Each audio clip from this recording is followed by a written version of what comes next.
Marsha Blackburn. Senator Blackburn, always wonderful to see you. Good to see you. Thank you so much. I would like to start off with what's happening right now. We are waiting for this procedural vote on a $1.2 trillion infrastructure plan that appears to have bipartisan support, $550 billion of new spending. Your thoughts on the infrastructure plan as it would stand? Do you support it?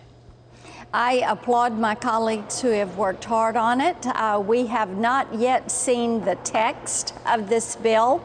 It is not available. We've been able to see a summary, so I can't support a motion to proceed when I've not been able to read the legislation.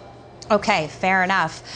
We're also dealing with a lot of issues right now. The economy, the Delta variant of the virus, inflation, all these buzzwords keep coming up, and we're talking about spending more money right now. Your general lay of the land of where we stand as a nation as we're heading into the fall, and we're dealing with a pandemic that we're trying to put in the rearview mirror, yet you've got an administration that's trying to perhaps perpetuate the crisis. Right, and people in Tennessee are saying we do not want another lockdown, and we definitely do not want children in masks at school. We know that children are a very low-risk group, and to put these children in masks, we have heard so much about the issues that have arisen with children, whether it is their emotional or physical health, and it's just not the right step to take. I know a lot of parents are really upset and concerned about that. And we are hopeful that people will talk to their medical professionals if they are able to receive the vaccine.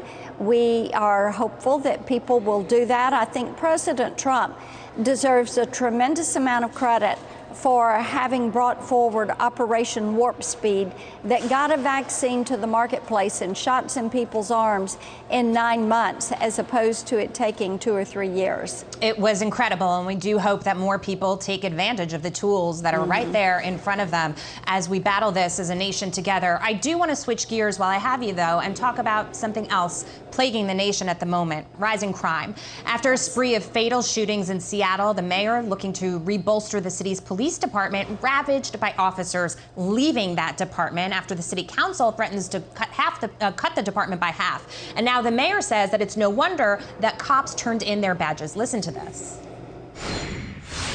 Losing these number of officers, when city leaders talk about cutting a department by 50%, you will lose employees. Families need security. Workers, even police officers, need working conditions that support them. It is a false choice between community-led solutions and police officers. We need both. It's not just happening in Seattle. We're seeing it in cities across the country. This movement to defund the police successfully defunded them, and then we did see a rise in crime. Now we're looking to reverse those policies. It almost seems like, you know, we're spinning our wheels here when it comes to this problem. I hope that our friends on the left have learned a very important lesson, and it is that there is a thin blue line that is between calm and chaos. And to go through this defund the police rhetoric, which the left championed, and they led this push to defund these police units. And now, whether it is Seattle or a host of other cities, what are they doing? They're trying now to backtrack and figure out how they can begin to show support for police.